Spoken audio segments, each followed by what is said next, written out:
Are we on a back alley date or are we on a Main Street date? Good dates can happen in the back alley. I agree with that. There's a reason for everything. Like, listen, people have been banged behind nice, dumpsters before. Hello, and welcome back to the U Up podcast. I'm Jordana Abraham. And I am Jared Freed. It is so good to be back here with you, Jordana.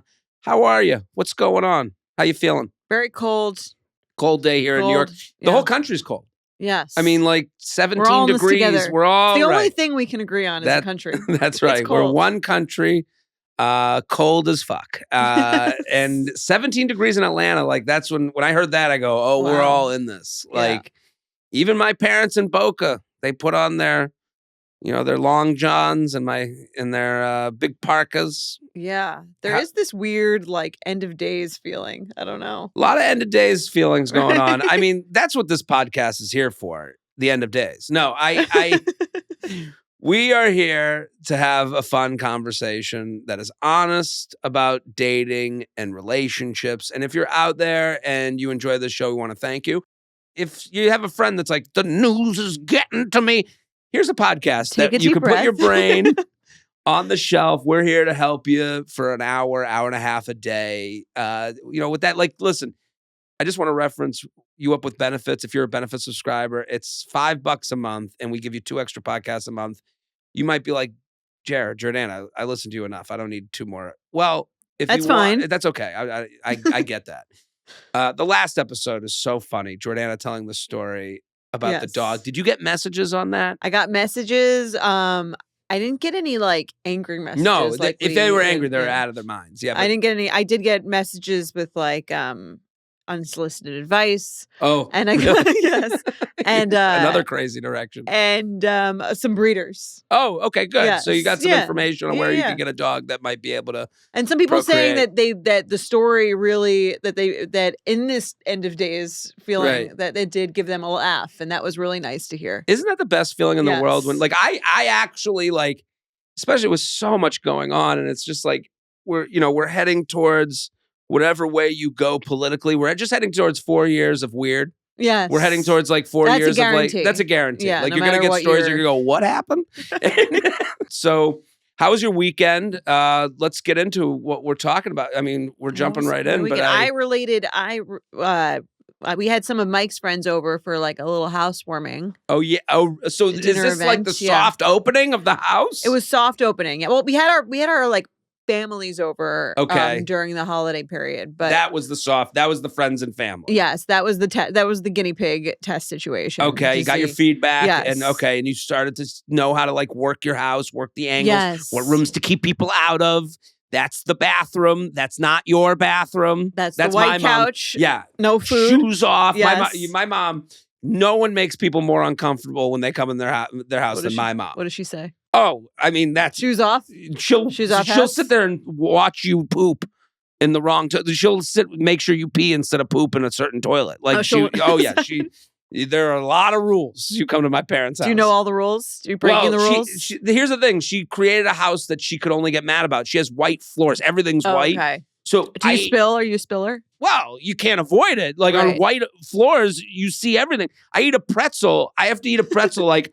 Well, like the way people eat hot food, I have to like suck in while I eat. I have to like chew it. Go one hand under the mouth just in case. That's me eating a pretzel, just like sucking in, so that no, crumbs get everywhere. You get crumbs everywhere. I have to hear that from the mountaintops. Yeah, but I wouldn't do well in your mom's house. I'm pretty You're messy. A mess. I'm a mess, as you know. I'm disgusting. As a fellow disgusting, I get it. We have a white couch. Well, one of the couches is white. I try not to sit there. One of the 15 couches. Okay, so how was the friends coming over? It was fun. I feel like we never really hosted that much. The last time we hosted anything was when we moved in together in Williamsburg in 2019. Wow. Like that was the last time. That's literally a different timeline. Totally. 2019 in Williamsburg for you, like I that could be 1,000 years ago. It might as well have been. Right.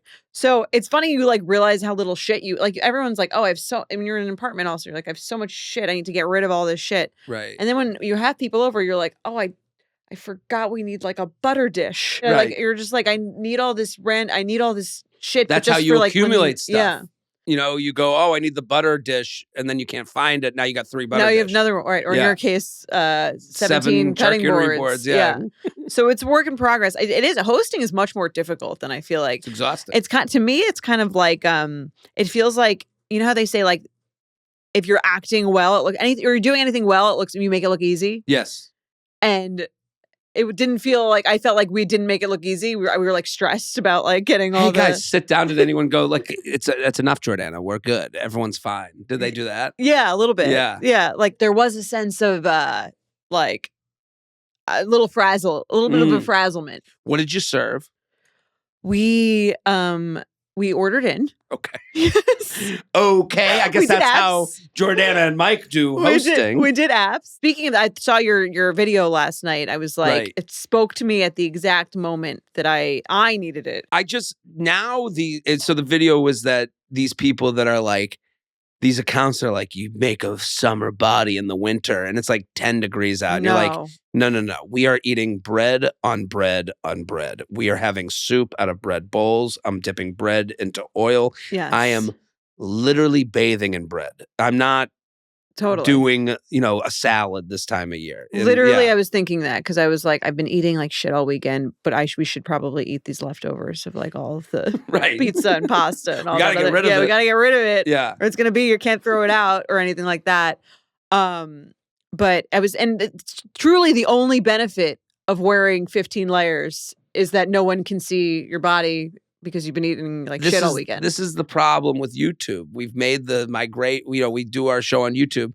I have a weekly reminder of whether I look like shit or not. Like I used to be able to just like, there was a thing called having a face for radio, where you could just like be on the radio and people used to say to me like, I didn't know this was what you looked like. And I was like, I kind of was like, I feel like now you don't even have that. You don't know what to do with it. And then you go, well, this is me.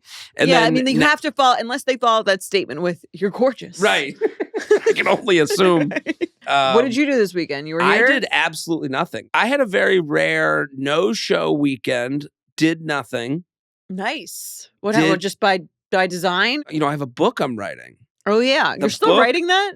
You and my dad put a lot of pressure on this book. My dad's like, it's not War and Peace. I'm like, okay, how long do you think a book takes? I don't have, 2 other bitches to help me with the book. You're doing it on your own. You're like a single mother. Yeah, I got a single mother. I got to cook. I got to clean. I got to try and date, so.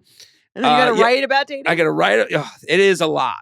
It's a lot to think about yourself while going on dates. I'm sure. Like think about dating. I'm starting to like get not anxious, but reflective. Like you asked me like a year ago, like, how do you feel about turning 40? And I was like, what? I'm 27. What are we talking about? Now I'm feeling it. Now, because it's close. I keep having this. I'm going to be on a flight on my 40th birthday to New Zealand to do a tour of New Zealand and Australia. And I keep having that image in my head, turning that age, like seeing the clock turn. Uh-huh. Like I was getting anxious. I don't know. Like how are you feeling? So I keep thinking, I was like, I was at my dad's 40th birthday. Okay. So like I remember my dad turning 40 and like what that was to me. How old were you? If he was 13. Oh wow. How do you pretty young? They got married. They had me at 27. It's pretty young. Pretty young. Yeah. So so that me being like an age where I had thoughts and opinions and insecurities, like it's not like 8, like it's like a real, it's as close to me as I am now. You kind of should have shared your bar mitzvah with him. Well, and then he had a heart attack at 40. So that was like a big part of that year. So is that something that you think about? Like, were you worried about yourself? No, I've kind of like, if someone told him your son at this age will be on a flight to New Zealand to tour the country where people know who he is to do shows, that would be like, what the fuck? My mom, I think I said this last time too. My mom had 6 kids. And she was So I keep having this like thing of like, be easy on yourself, like. No, totally. I mean, I also think if your dad were in your body in this in You'd be like, you 2025. gotta lose a few. Take Ozempic. No, he would not have. He would not be having a child at 27 if he grew up. Right. If he was born in the year you were born. He told me not to have a. He said, "Don't do this." He's number one guy. Don't get married. He said, "Don't get married." No, but he was like when I was younger. Now he's like, "What the hell is wrong with young, you?" Yeah, right? How old? He must have been.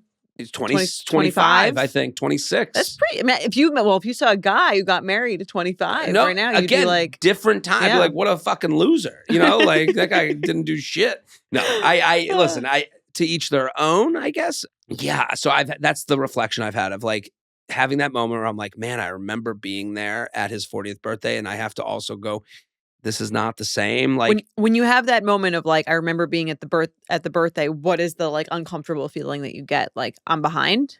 Yeah, that maybe that I'm signed up for a different life than I grew up with. And that's like the scary part. Like, I don't know what the next thing leads to. I don't know what I become. Right. But you don't even know if you want that. I think. I don't. Right? You think that. I think I do. You think you do? I do. I do want to see the next episode in the show. I'd like to be more sure that it would be picked up for a season 3. Like, I want season 2, but I want to make sure season 2 is as good as season 1. You don't want to go further and then go back again. Right. Yeah. And I think that's the big thing about being single is I do feel a sense of loneliness, but I'm not desperate to be with someone more than I am lonely. Right. You like your life as it is enough to feel like you don't want to make something work if you're not 100% sure. Right. That's the best mentality to date in, I think. Like I think it's an enviable position. That's the best negotiating tactic that anyone has. Take it or leave it. Right. Okay, let's jump right in. We have a great episode today. So many great emails, such relatable content right now. So if you're out there and you got a friend who's going through any of these issues that we bring up today, send them the podcast. Let them know about this great show. So, are you ready? Please do. Yeah, let's do it. Anything else going on? You got anything to pump? We want people to subscribe to YouTube, obviously. Yeah. Subscribe to YouTube. Watch us there. Subscribe to Oversharing. We just added some fun new subscription options. Check that out. And yeah, let's get into it. Let's do it. Yeah, and if you're in Australia, like, come. I'm not like coming there every week. Like, this isn't like people message me like, yeah, I'll see what I can do. I don't need. I also don't need just come to or hear don't come. It's not like you asked them to come and then they said like. Well, I guess I'm asking them to come, but I don't individually. I don't know. I have you this asking like individual weird, people to come. Let's get into the. All right, let's do it. Hi J&J. I've been wondering lately about if it's really that important for my friends to know my partner. I was previously in a 10-year-long relationship, and after we broke up, many of my friends mentioned that they didn't feel like they knew my ex at all, despite the many times we hung out together. Now, I'm in a new relationship, but also in my 30s, and my friends aren't really doing the big group hangs anymore. So, should I be making a bigger effort to plan things and give my friends a chance to get to know him better? Or is it not a big deal when they don't know him well? Thanks for solving dating for me, the newly dating betch. I love this question. Good question. The idea of friends. I mean, it is a bigger question than they're asking. Mm-hmm. If I'm to like widen this, but I think their question we definitely want to answer first. But I would ask you, like, how important has your relationship with Mike and his relationships and your relationships been towards making the relationship with you guys better? Right. Do you know what I mean? Like, like for this person, yeah. Because the way they're asking this, they're like, if I have a new boyfriend and my friends are all coupled, does it matter for me to bring them into the fold? Do I make double dates? Do I create plans to get them involved? Yeah. How important is that? And I would think your experience probably speaks more to that than what I would talk about. I think it's important to the extent that your friends are an important part of your life. Mm-hmm. In the same way, it's important for them to get along with your family to the extent that like your family is an important part of your life. Mm-hmm. Like it really depends on, I think, how involved you are. Like, and I do think it's different when you're, when I started dating Mike and I was 27 and we would hang, like the friend hangs were like all the time. And I see what she's saying where it's like, we're a little older now. We're not like, should I be going out of my way to like make sure that that these people know each other well versus it used to happen naturally. Right. But I guess with her ex, it didn't because they were together 10 years. That's a little bit weird. Even the way she wrote it, though, it's a very like friend. Like she said that they hung out a lot, but the friends were like, we never really knew him. Right. That to me is not like he wasn't there. Like it's again, there's different versions of this question. We've never met your boyfriend is different than we met him a bunch of times, but I never felt like I knew him. Right. That's different because you didn't did have an intimate relationship. Right. Yeah. And maybe that's why you and him didn't work out. He wasn't someone that was looking to get intimate with anyone. You know, maybe these were surface level relationships. So that's maybe why you two didn't work out. Like you guys were a little bit more surface level than, some people like put a little stiff arm to the friends because that makes you guys more important, more, together. Enmeshed. More, interwoven, Well, I'd have to know what that looked like. Right? What is this like? Would I say that like Mike and all of my friends are like intimately like intimate friendships, like in the same way we have with our own friends? Like not exactly, but would I say we have a very comfortable relationship? Yeah, but what does that mean? I don't know. I guess do they know his thoughts and feelings about? But these are only things you would hear after the breakup. Traumas, if you and Mike, right? If you and Mike got a divorce, you could have one friend that go, I never really got to know him. I think these are to me when the friends come to you and go, I didn't really. Right? That's is he them engaging digging when into they're? it. Is he engaging during the hangs? Like I guess. I just think this is retrospective, right? To me, when friends go, we never they're kind of trying to build you up a little bit, right? They don't really. That's what I'm saying because how close could they have got? That's what that basically because I'm like there's being together at a hangout and engaging in the conversation, not seeming like you're too cool or standoffish and speaking to your friends, but I agree this kind of sounds like a weird thing to say because what does that mean in practice? Right. And I guess for her moving forward, now that we've looked back, this is a little bit your friends building you up. It's a little bit maybe this person wasn't looking to get deep with anybody, so it can make sense that he kept the friends at arm's length.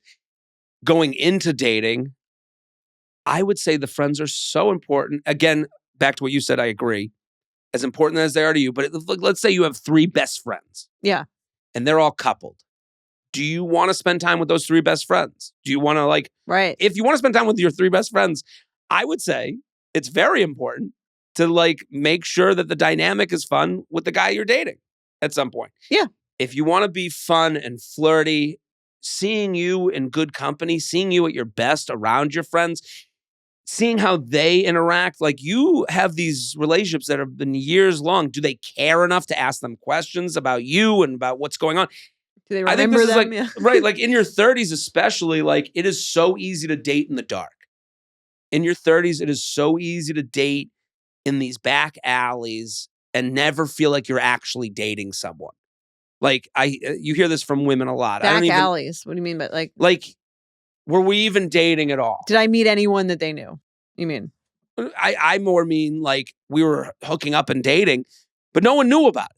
He never called me his girlfriend. Right. But I'm saying, does that also mean I wasn't really fully integrated into his life? I didn't meet his parents or his friends or. That's the back alley. Right. So how do we get you from back alley to Main Street? So I think that's something to if you want to visualize it, are we on a back alley date or are we on a Main Street date? Back alley date is first drinks. That's a back alley date. No one knows about it. You're not telling your friends. They're not telling their family. Okay. Second date dinner. That's a back alley date. It's a good date. Yeah. But good dates can happen in the back alley. I agree with that. And I think that that's someone who's not bringing you in. That's someone who's holding you at arm's length. Right. So whoever in their life is important. Right. I think. So this person going in their 30s, if you're spending a Saturday with your 3 girlfriends who mean the most to you, and this guy is hey, what's happening this weekend? I'm out watching the game with my 3 friends. You should meet up. Yeah. Will they, won't they? I don't know. But it says something, and it gets you to get a look at them and them to get a look at you. That's so much more personable, so much more lived in. Yeah. So no, it's a great point. I think for this woman, she's they're all coupled. Okay, well, couple doesn't mean they just sit in their you guys go to dinner. basement. Yeah. Hey, we're going to dinner afterwards. My friends and I, we're getting drinks before dinner. Come meet us. Right. And if the person's not interested, like to me, if I was excited about dating someone and they Right. were like, come meet me and my friends, I would love that. It's a Main Street interaction. You know, like I Not think behind the alley. right. That's a good point. And I think like the people, you know, the men I had the most mixed signals from were not doing that. Right. They were alleyway relationships. Yeah. You know, and like And that's why to do give people it a- why do people do that? Because there's pressure. You know, there's again, alleyway but I makes thought it you- sound. but I like the visualization, but I don't think that we You mean should. you're hidden? Right. I don't think. Is he ashamed of you? You need alleyway dates to get to the Main Street you shouldn't date. start with that, of course. Right. Yeah. Or you could. I'm just saying there's a reason for everything. You know, like listen, hot makeouts happen in alleyways. You know, like that's not a problem. Mhm. People have been banged behind nice, dumpsters before. Of course. And those are to be loved too. But we want Main Street interactions mixed in with our alleyway interactions. But I would say, like, I've been in those situations where it's like, and why do we do this? Because pressure comes with the Main Street. Attention comes with the Main Street. But didn't you Your say friends like it would, asking you questions? I'm saying for a lot of women. I guess for but me. for men, I'm saying, didn't men- you said like, oh, I could bring someone around and then they're gone the next week and no Well, one cares? Blame. Well, guilt. Guilt for who? Me. You feel guilty. If you go to the Main Street, and again, I live in the land of most people are pretty okay. I don't think people are evil. I don't Mhm. think people are like heroes. I think they're pretty okay. I think we try our best. So I think a lot of times when people are let down by dating, they're let down by a guy who did a lot of Main Street shit. And they're like, you did all this Main Street shit. What the fuck? And it's like and I think a lot of men will go, I got to stay away from that Main Street because I don't want to get blamed that Mhm. I did too much or led someone on or sideswiped someone, that I went farther than my feelings. And it may not matter for me to go to a friend hang, but it mattered to them. Right. So I think that's a big So they problem. don't do that So they for don't that do reason? that a little bit longer. It's not because they're ashamed of you? No, I think that's like that's the like easier way to interpret it. It's Right. like, oh, I must be some like ugly witch that they Right. can't. He doesn't want to be seen in public with me. Right. I think yeah. it's way less that and way more. Oh, I don't want to hurt you. I've made moves with my, physical moves that don't match up with how I feel emotionally. Right. So beware of Well, of also not meeting anyone. with all this friend stuff, like you also have to let someone know that was really important and fun to you. Right. Like, hey, come meet up. We're having drinks. I'm with my like 3 friends who like I've known forever. Yeah, I'll be there. That I hate when happens. people do the like super big deal though thing of like if Lauren doesn't like you, I hate that. like you're out. You know what I Right. mean? Like that's annoying. Well, that's like fronting. Like that's like, to me, that's like a tough talk. Like, well, if you can get by my dog, Right. oh, you don't think I can pet a Yorkie? Like I Right. can fucking turn it on for a fucking golden. If Like, I it'll care be- to. Yes. Right. If I had, right. I just, to me, saying versus showing, that's a total example of that. What's a way to say it then? I'm saying like you're saying like this means I think a it's lot on the to back me. end. Like, Right. hey, just so you know, it was really made me feel good that you got along so well with my friends. And that was important to me. That's I think nice. that's yeah. a nice thing to say to someone. Yeah, Like, that's a much nicer way of saying Right. it than no, Lauren got likes pecked the Lauren nobody. test. Whenever I hear someone say that or something like that, I find it to be very like Right. relax. Right. And also, like, it's the same as, like, you should see how crazy our family is. They're all the same. Right. No one's that crazy. No aunt is so wild. Agreed. So let's do some awkward encounters. This one was great. Great awkward encounter today. Yes, love this one. All right, you Dear wanna read J it? and J. Huge fan. And if you have an awkward encounter, we need more of these. We love these. Yes, they don't have to be sexual. They No. can be any kind of awkward date, awkward thing that happened. I actually like when they're like someone says something weird. Like it's just Right. they don't have to be sexual. Not sexual. Also, they could be like on an app. Like Yeah. you got in a conversation, it got awkward real quick. Like we love just like anything awkward. Love it. UUP@betches.com, send it in. Huge fan, subscriber, love you both. I have an awkward encounter that still haunts me even though it happened years ago. The backstory. I grew up and until recently lived in a small town in the South. This, of course, meant spending every Sunday growing up in a church. As a kid, I had the biggest crush on the children's church worship leader. He was in his early 20s, sang, played the guitar. He was so funny and so hot. I like it. Love it. Fast forward to about 12 years later when I'm out at a local bar, and who do I see but my childhood crush, the children's church worship leader.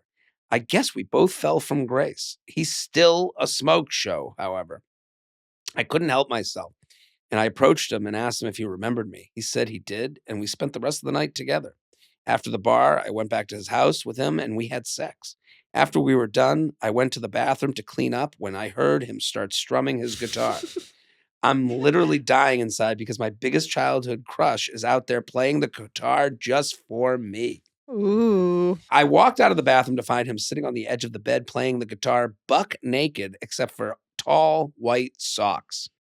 When he sees me, he smiles and says, I know what song to play for you. Oh my God. Why does wearing socks to me represent someone who's really into God? Does it? I don't know why. Like, Interesting. like nothing in about bed? like God guy and socks on while naked.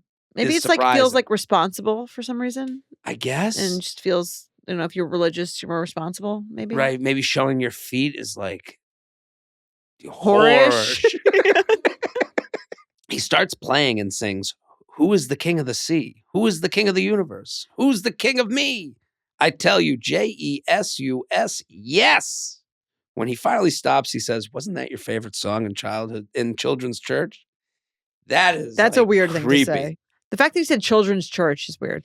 Wasn't that your favorite song in children's Couldn't church? he have just said church? Yeah. Back in the day. There's Right. other ways to say this. Yeah. She writes, what the fuck? Something about this grown man completely naked except for tall white socks playing and singing a child's worship song to me after he just fucked made this all seem so weird and wrong. I quickly got dressed, made some excuse to leave, and couldn't get out there fast enough. My friends all got a huge kick out of it and still tease me about it to this day. But to this day, the image of him naked playing the children's worship song is burned into my brain. And I still want to know why he only put on his socks before playing the guitar. Sincerely, forgive me, Father, for I have sinned. It's a great email. This is great on many levels. Yes. I think there's something to like having a childhood crush and then it gets like realized and you're like, oh, this person's actually like kind of a weirdo. Right. You can only disappoint. Yes. You know, it's like never meet your heroes, never meet your totally. you know, so do you ever meet a celeb? Have you ever done that? Have you ever like hooked up with someone that you like used to like when you were like younger, thought was like really cute or something like that, or just even like you, and then you meet them out and then you're kind of like, like kind of sucks. I think this also happens like especially when you're younger. Like people have like become these like brands, you know, like I'm sure her and her friends at like church were like all talking about how hot this guy was. Right. Like Totally. he was the guy, the one they all like, even like, again, like at a certain age, we talked about how the age thing, but like they're probably in a way that young kids do. Like, right. He's so not, cute. right, Oh my God. He's cool. Like, right, yeah. It's not even sexual. Like, it's just like, cool so guy. talented. Right. Right. And for this guy, that might have been like his peak. Right. Which it might explain why he's like going back to his old moves. Well, his old moves. And he's also like, you know, sometimes some people are just king of the bar.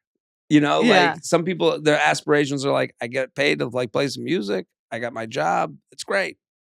That's and what then I'm you saying. get brought into the world and you're like, there. oh, you weren't doing this to get to like Nashville? This like, is all no, you're ever going to be. I wanted to be here right now, fucking women who were taking my class 20 years ago. Yeah. Good for, he's living his dream. Yes. So it's funny though. Mike's like biggest pet peeve, his like huge, he's not a man of many peeves. Mike is one of the more easy-going people. He's very easygoing. It's my favorite thing about him. But one thing that really annoys him is when people spontaneously play like an instrument unasked. Oh, just like start playing. Yeah, how many like times does this happen? I don't know, like at a gathering or like anywhere. Does this happen to you? Someone often? Starts playing music. I don't know, occasionally. Okay. I mean, like I'm with him. It is quite like an ego thing. Yeah, to just be like, oh, everyone wants to hear. Right.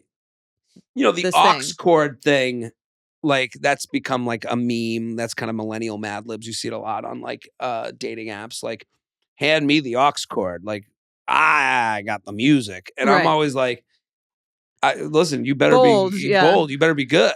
Right. Like I Usually would they're not. Right. Yeah, right. All right, let's go to another email. I like this email. Yes. Go let's for do it. Hi, J&J, longtime fan of the pod, and I need your help. I, 25-year-old female. I got to say, the age range of this podcast is beautiful to me. Wide. 25-year-old female. I'm getting my mom's friends be like, I listen to everything they do. My friends' parents listen. A lot of them. Hi out there. Hi to our group. boomer fans. Thank you. Yes. Yeah, I think there's like a little bit of like an interest of like what are my kids going through, but also like an interest of like I'm single. Yeah. You know? just think it's a funny no, thank funny you. show. They know, and it's weird because I'm like, man, these people will know way more about me than maybe my parents know about me. Oh, totally. You know? I mean, the amount of people that know more about me than my parents who listen to the show is like crazy. It's I don't even want to like think. Do you feel uncomfortable with that? If I think about it enough, I'm like, didn't I just talk about being a taco fart guy?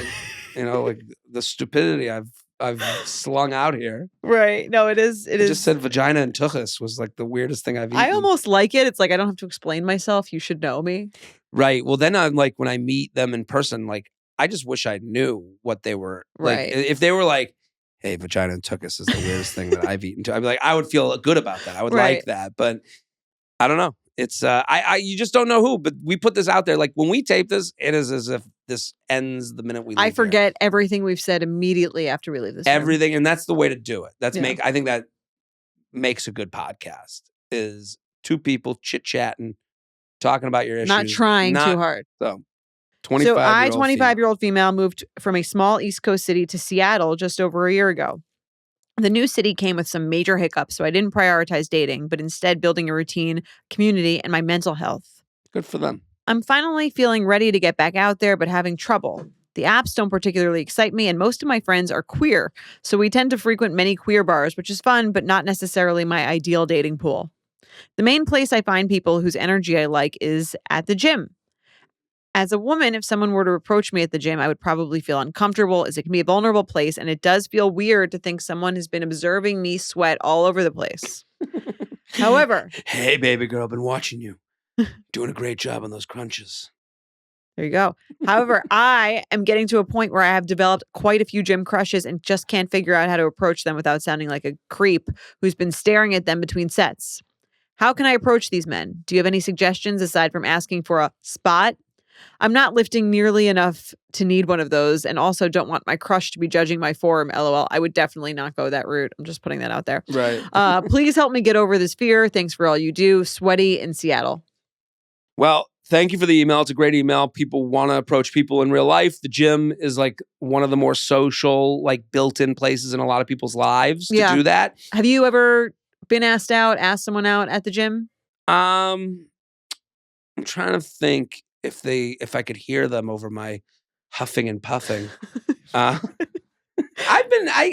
would think so, but now that I can't remember one, but I have been. I've been approached after a Barry's boot camp class. Classes, I think. Classes, are kind of an easier. There's a beginning and an end. The beginning and end, and there's that like table area in the front. You can sit and have a coffee.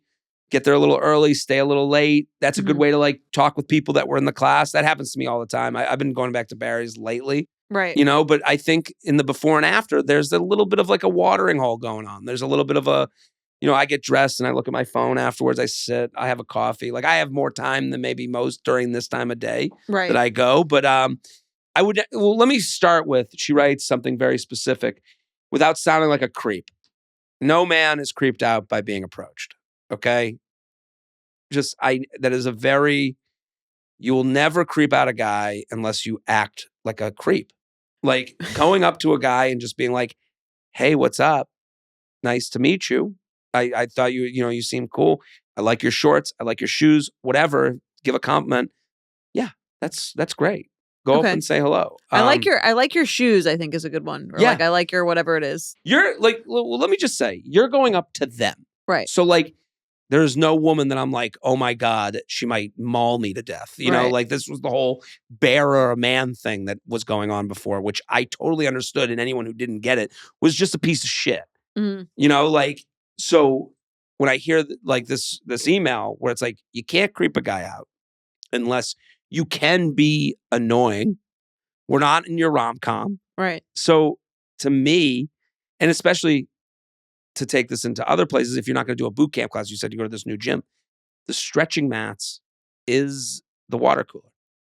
That's where you can take your headphones out. That's where people's headphones are out. That's where you can like be aware and look at the world. And hey, I just joined this gym. Do you ever take their classes? And I would, these are a list of questions you can have ready to go. Right. That get you in the land of like having a chit chat. Yes. And asking the question, finding the right question is just as important as understanding how to listen to and interpret the answer. Right. That's a skill. Right. Well, it's awareness. Everyone can come up with questions. Right. But like, no, I've never taken their class. Headphone in. All right, you did it. Right. We're done. That's a no. That's a no. Yes. Again, where do you go after the gym? Do you go out in the area much? Like, I can come up with 30 questions that are like fun and pleasant. I love your shoes. Where did you get them? I think the shoes thing is just an easy. Yeah. Compliment someone. Be nice, polite. Hey, I like your shoes. Right. Do you live in the area? Anyone who's like with it understands that that's a bid, right? That's a bid to open a conversation. And if they're single, and looking, people who are single and looking, they're listening. Yeah, they got good hearing. And so if I was interested and someone said that, I would say something about the thing and then ask them something else. Right. And if I wasn't, I would say, I would tell them the answer, and then I would put my headphones in or walk away. Right. And also sometimes people don't have the energy. It's not personal, but again, you have to like understand, you have to put yourself in the other person's shoes, shoot your shot, and then know when to give up your shot. Right. It's called shoot your shot. It's not take a bunch of threes at once. Right. It's one shot, give it a shot. And then move on. Interpret. Hey, if you ever want to get it, maybe I'll see you next time you're here. Right. And again, what you can do with that is like you can also continue to be at the gym if you use that method. That's another important part of this. Like using that method, you could say, I like your shoes. The person puts their headphones in, and then you can come back to the gym without being super embarrassed. Right. And you can come back to the gym and they can go up to you the next time. Here's the problem with the apps is that we've gotten so used to so many interactions. We've gotten so used to so many matches, so many conversations. In real life is like using sugar instead of Splenda. Splenda's sweet. You get a ton of it. You use sugar in a coffee, you barely even taste it. That's in real life. That's once a week.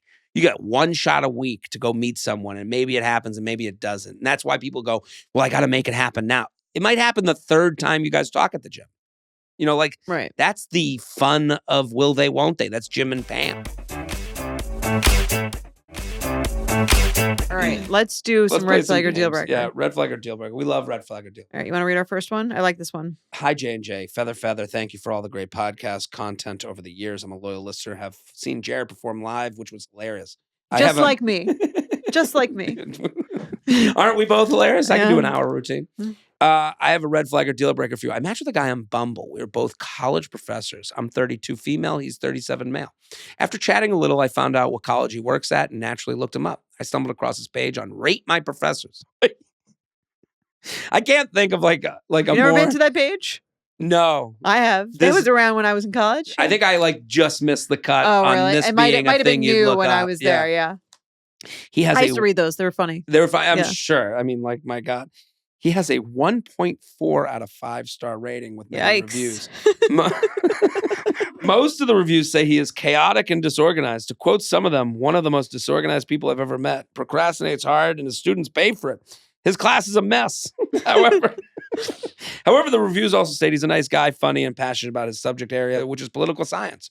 All right. How would you feel? Are you taking that class? Are you dating that guy? It depends how much someone's organization is important to me. Right. I mean, they say great qualities too. He's a nice guy, funny, passionate. Do I care about an organized guy, or it's kind of like? I think the other question besides that though is like, is he bad at his job? If I heard from all of Guy's friends that he was like really messy and disorganized, I don't think I would be like out. Right. But it's more so like, funny. Are you bad at your job? I think is the part that's like more of a turnoff. I mean, especially like I think a man Like, I think it like really could turn off a woman Right. that But he is that's not respected at his profession. Yeah, that's really the bigger thing than Yeah. he's messy and disorganized to me is like, okay, again, if his friend said that, if his mom told me he's like, "Oh, Right. My mom would say that about me. Brian's a mess," I'd be like, "Oh," I wouldn't be like, "Oh my God, I'm out." Like, Right. it's Right. And yeah, it is. There's two different things going on here. right. It's Like, do and I also respect like, you? and also like, these, I don't know, the students rating the professor, like, That's the other thing that you have to keep in mind too. It's not like his boss is saying this stuff. Like these right. are like little assholes that like Right. As a fellow professor, I understand student reviews are usually to be taken with a large grain of salt. she gets it. Because a Yeah. lot of them are just venting after receiving a bad grade in class. However, the number of reviews all saying the same thing gave me pause and made me wonder if I should even meet up with this guy for a date. It feels weird having essentially his work performance reviews in the palm of my hands before even meeting him. So red flag or deal breaker, you find out the guy has a 1-star rating on the Rate My Professor. Signed, I don't have a Rate My Professor page yet. So lucky All her. right. Well, I think a similar question could be asked Mhm. of a woman that's dating you. Let's say they went to the J Train Apple reviews Right. and you had a 1 out of 5 and the people listening like I guess it would be different because I'm not grading them and the you one have that's no in relationship charge with of them. their GPA. Right. Like this, I could understand. You go to this class, you're like, this guy's all over the place. He's fun though. And then you get done with the class and you're like, wait a minute, I got a B because I couldn't understand half the shit he was talking about. Right. Yeah, there's more like vengeance in Right. the Rate My Professors. But although someone could rate a podcast poorly because they're like, I didn't like that opinion. Yeah, I mean, we get like you get people who give you a 1 star because they didn't like what you said about something. Sure. I don't think that would like, I think it's a bad move to go look up the Rate My Professor. It's quite the Before a Pandora's box. Right. Yeah. Before the first date. I do think hearing he's funny and nice and likable is probably more important to your date, but bad at their job is like also That's the question. Is he a bad at his turn-off. job? Right. But you could get like bad reviews and still be good at your job, I think, and a lot like you could get like the best podcasts usually don't have 5 stars because they have so many people rating them that they're Right. That they get a would bring- large yeah, swath a of the large, huge population. sample. Like sometimes a podcast that gets no listens has like all 5s. Right. I would go on the date. It wouldn't be a deal breaker because you got to give this person a chance. Do you bring it up though? Not on the first date. I think it'd be like Could it come kind of up? mean almost. Right. Like I don't know. Like I don't know how you bring that up. But Someone like, brought up an Apple review that they read about you on a first date. Wouldn't you be like, I don't need this right now? depend on my mood, I guess. I think if I someone was would. like, "What do you do about people who don't like you?" Why would people not like you? And I would go, What's your professorial style? I mean, they're both professors, right? So I think Right. she has an opening to talk like about a lot of work shit Mhm. because they both share the same job. This is a hard one because I could, like, if it was an icky or picky, I couldn't accuse them of being picky for hearing that they're bad at their job and being like, I don't want to date someone who. But Like, that's the thing. I don't know if it means they're bad at their job. right. I don't know. It Or could be they they don't do. I don't do curves, and the one thing people get mad about is that I'm a little bit disorganized, and they weren't able to follow me, and then I don't give a curve. Right. Or And that's the one thing they blame. or I'm a professor, but I do a lot of research. And so like I'm much more focused on that. And the professor thing is like, I'm like, it's not necessarily like my strong suit, but Right. it's one part of the things that I do. Kids hate me. That's why it's not a deal. That's why it's not a deal breaker. Right. But I would be annoyed at a professor that was awesome. And then I found out at the end of the year, like, wait a minute, I didn't know all that shit because you were disorganized. I'd be annoyed. Yeah. I guess if they like weren't prepared for the tests and stuff. Disorganized is like a thoughtful review to me. Mhm. It's not like this guy fucking sucks. Right. Yeah. It is This guy smells, whatever it is. Like this is like it's somewhat of a mature. kind of Yeah. like I left the class. I didn't learn what I wanted to learn because like every day you didn't know what was happening next. I couldn't really understand what. Listen, to bring it back to Barry's boot camp, there's boot camp instructors. I'm like, where are we? Should I be inclined? Should I be running? Right. That's a bad teacher. What would you want their response to this rating to be? Like, I'm if trying to get better at it. let's say it's date 4, and at that point, I'm like, I Right. think you could bring it up. Be like, I Googled you.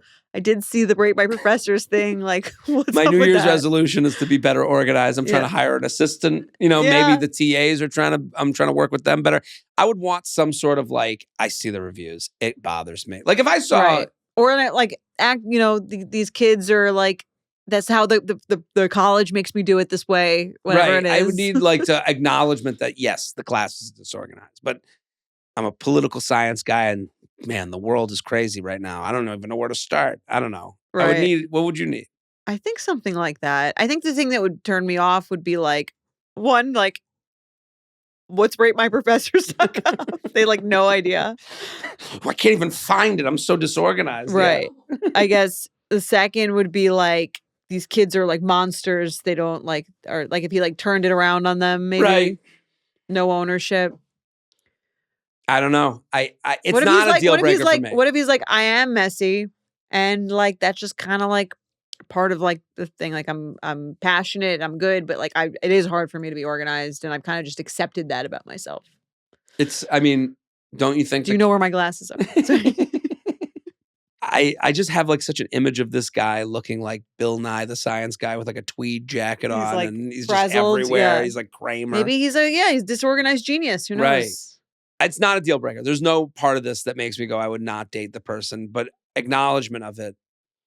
Yeah. Also, she doesn't have a Rate My Professor page yet. Right. When she gets one, she might feel. I think that's also another part of it. If she had one, she might be like a little bit more forgiving if she got her own negative reviews. Right. She'd have to hear what people really thought of her class. And then he, it'd be a little bit more even playing field. Yeah. Let's do another. All right. Hey, J&J and crew, devout listener, first-time writer, red flag or deal breaker for you. I, 30 female, matched with this guy, 31 male on Hinge. We exchanged a few messages before he asked if we could hang out the next day, Wednesday, or the day after, Thursday. I told him Wednesday worked best for me and fell asleep expecting to hear from him with a plan by the time I woke up the next morning. Speaking of teachers, on my desk by 9. I expect to hear from you soon. Well, surprise, surprise. Just gonna go off to Betty. Bye. I guess I'll wake up to my date. Well, surprise, surprise. I didn't hear from him until Thursday when he told me, sorry, things are crazy with the fires that had just broken out. No additional details. We both live about 60-ish miles from LA, and our communities have not been physically impacted by the fires. This woman is really 60 miles. So we're only 60 miles from the blood and toil. She sounds a little like one of those burnt out women that are going out with you. Right. The fires? What? The fires are only 6 inches from his apartment. It's only 100 acres. Right. What's the big deal? Right. I told him I was sorry to hear that and asked if everything was okay. This was still early on in the firestorm. I didn't hear back from him. No sweat off my ass. I forgot about him until he messaged me this morning, 8 days after he asked me out, with his phone number saying things had calmed down and asking if I wanted to text. Hey, I finally got back to my home and got through the ashes and found my teddy that I used to sleep with. We found his ear. What fucking time? What time do you want to go out? Where are we going? I think I could go out next week. Where are we going? If you give me a second chance, please. If I can find my wallet in the ashes to find my credit. Good thing my credit card is one of those new steel ones. So it survived the blaze. I know nobody from apps owes anyone anything so early on, and that the fires have been a true disaster. Yeah. The fires. What? But the group chat says it's a deal breaker. So I'm bringing it to the experts. Red flag or deal breaker. He ghosts you while making a plan for a date, but comes back a week later asking to text, thanks for all you do, a burnt out bitch. This is one of those I've had it, chicks. Yes. I do agree it's a red flag. I do think to not, but she also could have texted him. Hey, what's up? Right. Because he asked her out for Wednesday. To summarize, he asked her out. She said yes to Wednesday, and this was like the day before or something. I guess, yeah. She was waiting. He didn't give her He didn't give her a time. She didn't say anything, and then she hears from him a week later. If she had said to him on that Wednesday, so did you still want to meet tonight? What time is good for you? Right. And then he didn't answer, and then he texted a week later. I could see you saying, fuck this. This is like annoying. Fair. She didn't do that. I could see being overwhelmed, even 60 miles. I mean, we're like 3,000 miles. I'm overwhelmed by it. Yes. I don't know how to even like interpret it. I don't Right. know. Again, like I think he probably knows, even if he doesn't live there, I'm sure he knows many people, his job, whatever it is. I'm sure there's many other ways he could be affected by it than him. As little as what GoFundMe to share is like a stressful thing. Like to even go small, that is nothing compared to losing your whole life and home. But again, I can understand why this guy is like going through it. I think again, you never even met him.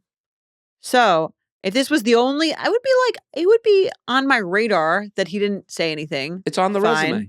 Sure. Yeah. I wouldn't say it's a deal breaker. It'd be something I would like maybe have in the back of my head. But if he did something like that again, where he didn't answer after setting up a date, be like, again, in my mind. But I think this in itself, the fires, I'll give it to him. If you like him enough that you had a great conversation, you got to go out. Right. Plus, again, because you haven't been out yet, I don't think it's like especially doesn't really owe you that much. He says sorry when he comes back. I could see kind of like in the middle of this thing getting distracted and sort of like, again, horrific, devastating situation.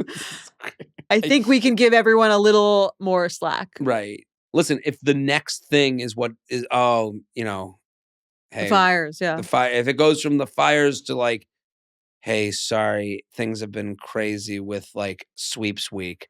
Right. Like then that's a different Then this story. is what he does. Like now it's on the resume. Okay.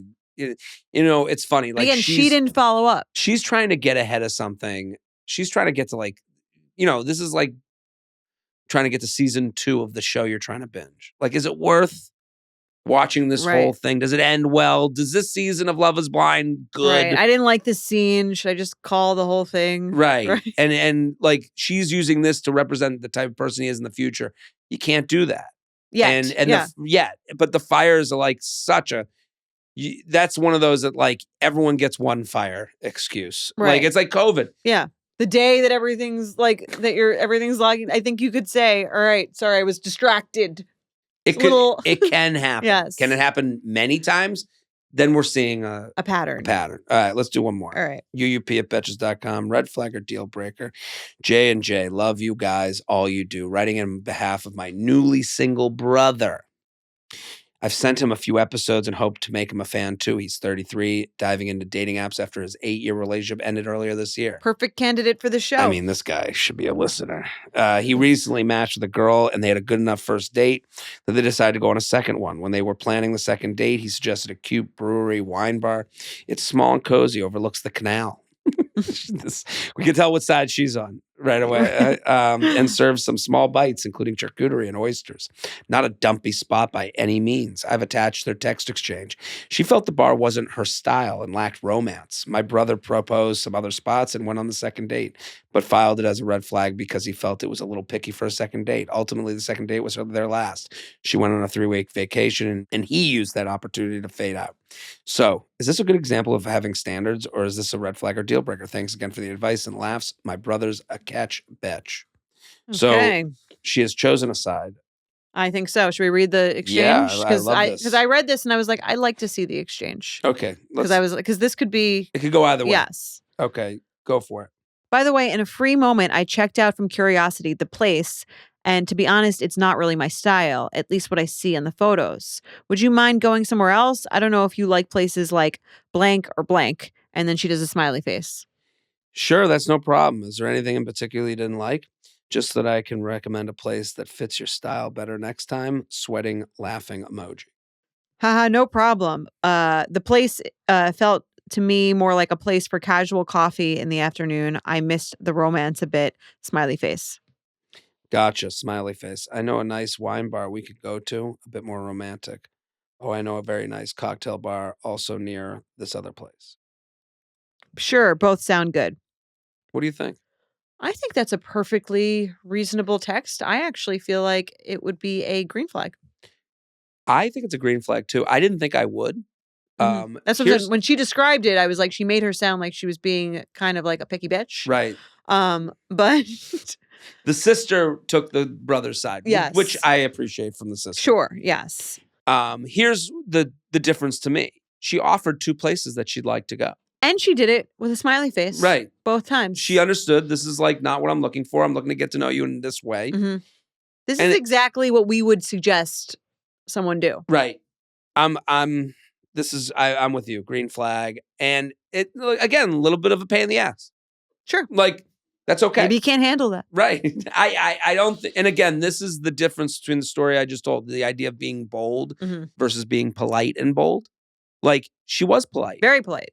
She said, here are 2 places. She didn't say, try again, asshole. Right. Because she offered to help. Yeah. She goes, I gotta, listen, I went and looked up the place. It's not my style. Is there another, again, outdoor place on the canal with like a brewery situation? We don't know, shoe wear, coats, time of year. There's a lot of things a woman could look at, or anyone or maybe could look at and go, I don't want to be out on a Wednesday at the canal, or whatever it is. Or she wanted maybe somewhere with more of the reservation, less like a beer hall sounding kind of place. Again, I don't know what it's like. I've never been. I don't know where they are. Right. And it's also like, I'm spending my Wednesday night with someone. Like, I want to get like good wine and, I get it. The way she did it was, again, no 2 examples are the same. Right. This was an example of her being like, the fact that she gave places and then he and was she here said it for it. He smiling. negotiated. She wasn't saying it in like a rude way. She didn't say, oh, is that where you go? Right. Like, that could have been how she said it. Yeah. I thought so. It was, I think it was This is why women don't do this kind of thing. They aren't bold or setting their standards because they were worried that men are going to be turned off by them wanting things. Right. But that's good. We want to turn people off as much as we turn people on. I guess so. If you do nothing, you get nothing. Yeah. This is way better than her going to the place and then being like a little irritated the whole time. Right. And not being happy. Yeah, I totally agree. So we solved dating again. We did it. Follow, leave us a review. It helps new listeners find the show. So we love a review. Jordana reads them all. I read them all. I like most of them, and they are great. So just know that's where I'm reading. And subscribe on YouTube. Back next week. I don't read my DMs because I get thousands and thousands of DMs, so I probably haven't seen anything right away. That's right. But I do read all the reviews. So go review, rate, review, subscribe. Subscribe on YouTube. Back next week. Bye. Boom. You Up is produced by Candice Maniga and Shannon Sassone. Edited by Emily Freed. Social media by Candice Maniga. Booking by Adley Freelander. Please remember to rate, review, and subscribe to our show. Send your emails to youup@betches.com. And check out you.up.podcast on Instagram.